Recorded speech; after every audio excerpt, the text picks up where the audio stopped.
सुधाकर बाबुलकर। और सर हमारी एक समस्या है, एक अनेक समस्या है, बद्रीनाथ अनेक समस्याओं की समस्या है सर। ऐसा है कि हम विकास कार्य चाहते हैं, विकास कार्य हो, भगवान बद्रीनाथ का जो परिसर है वो जी जी समझाए जी सर। जो यहाँ का पौराणिक मार्ग था, बाजार था, वो सारा नष्ट हो गया है ये गावर कंपनी की अवहेलना के कारण। दूसरा एकदम जो कुएर मार्ग था, जहाँ से एकदम पौराणिक डोलियाँ भी निकलती हैं, हमारे एकदम कुएर जी बद्रीनाथ जी की डोलियाँ निकलती हुई, वो सारा मार्ग ध्वस्त हो चुका है। उसके बाद में जो एकदम जो मंदिर के 75 मीटर के दायरे में जो मंदिर का परिसर बनने जा रहा है, उसमें 75 मीटर से बाहर जितने भी कोई समाज के लोग हैं, आपके कम से कम 8-10 लोग थे, वो उनके मकान एकदम सारे एकदम नीचे आ गए ना। उनके लिए पहले तो उनके लिए व्यवस्था की जाए कहीं भी एकदम। अब पिछले डीएम थे, जो डीएम साहब थे, उन्होंने कहा कि उनको आपदा में घोषित कर दिया है। मतलब आपदा में कैसे घोषित हो सकते हैं? मतलब वो तो कोई वैसे आपदा तो है नहीं, ये तो एकदम मानवीय आपदा है। 75 मीटर से एक्चुअली बाहर थे ना वो, 75 मीटर के बाहर थे, या तो 75 मीटर के बाहर थे। तो उसके बाद हम लोगों ने जब बातचीत की, प्रभावित कहाँ है जरा ये आगे, ये है प्रभावित इनके साथ ये जेसीबी का अत्यधिक प्रयोग किया है सर। वो जद में एक्चुअली जद में नहीं किया। कितनी बार प्रार्थना पत्र भेजे कि आप इसको बच सके है ना, लेकिन नहीं किया। वो गली भी टूटी, उसके बाद ये मकान बंद हो गया, कोई रास्ता भी नहीं, इतना सामान वहाँ सब दब गया, बंद होता।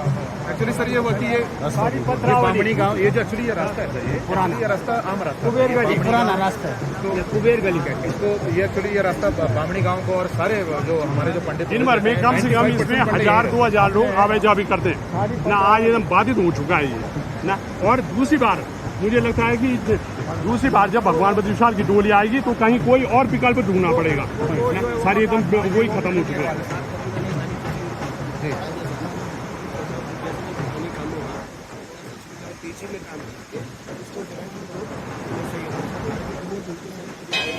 सर आप भी तो कुछ बोलिए सर। इसमें सर जो आप भी कुछ बोलिए ना कि जो धाम में यहाँ पर अभी तक कोई भी नीति जो है ना वो बनाई नहीं गई है विस्थापन के लिए, कि जितने लोगों के मकान तोड़े गए हैं उनके लिए नीतियाँ क्या हैं, वो अभी 3 साल से स्पष्ट नहीं है।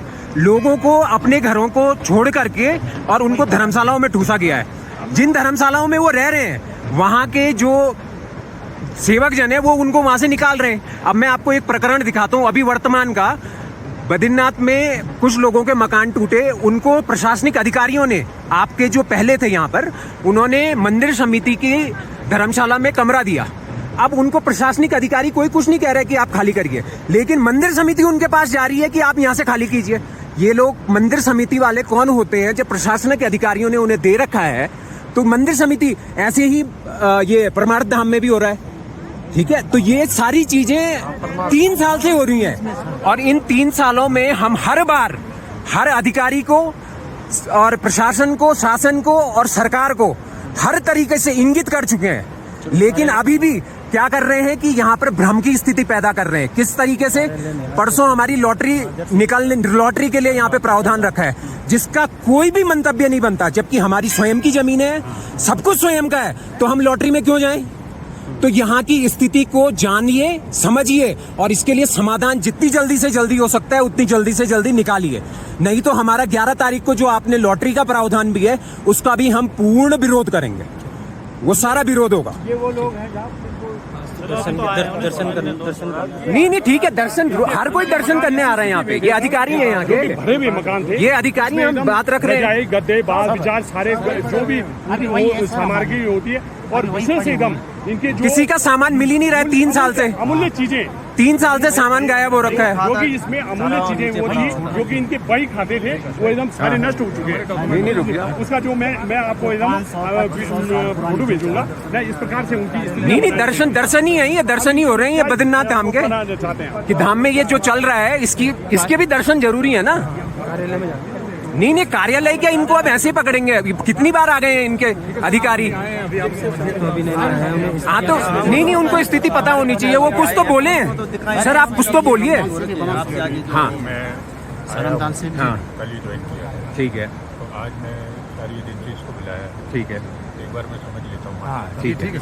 आप अपने अधिकारियों से समझिए इसे, और अगर आपको किसी और चीज की सहायता चाहिए तो तो हम स्वयं आएंगे आपके पास, ठीक है? आप हमसे संपर्क कीजिए, ठीक है? कम्युनिकेशन होगा तो सर सर जी थोड़ा अपना